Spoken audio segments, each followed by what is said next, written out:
માંજલપુર પેટા ચૂંટણી સંદર્ભે ઈવા મોલ ખાતે ભાજપની બૃહદ બેઠક યોજાઈ, સતીશભાઈ પટેલને જંગી બહુમતીથી વિજયી બનાવવા આહવાન. વડોદરાના માંજલપુર વિધાનસભાની આગામી પેટા ચૂંટણીના અનુસંધાને ભારતીય જનતા પાર્ટી વડોદરા મહાનગર દ્વારા આજે માંજલપુર સ્થિત ઈવા મોલ ખાતે અગત્યની બૃહદ બેઠકનું આયોજન કરવામાં આવ્યું હતું. બેઠકમાં ભાજપના આગેવાનો તથા મોટી સંખ્યામાં કાર્યકર્તાઓ ઉપસ્થિત રહ્યા હતા.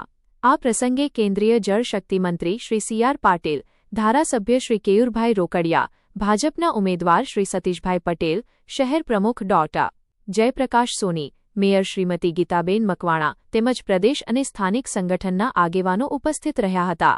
બેઠક દરમિયાન માંજલપુર વિધાનસભા બેઠક પરથી ભાજપના અધિકૃત ઉમેદવાર શ્રી સતીશભાઈ પટેલને જંગી બહુમતીથી વિજયી બનાવવા માટે તમામ કાર્યકર્તાઓ અને મતદારોને અપીલ કરવામાં આવી હતી. સંગઠનના હોદ્દેદારોએ બૂથ સ્તર સુધી ચૂંટણીલક્ષી કામગીરીને વધુ સક્રિય અને અસરકારક બનાવવા માટે માર્ગદર્શન આપ્યું હતું.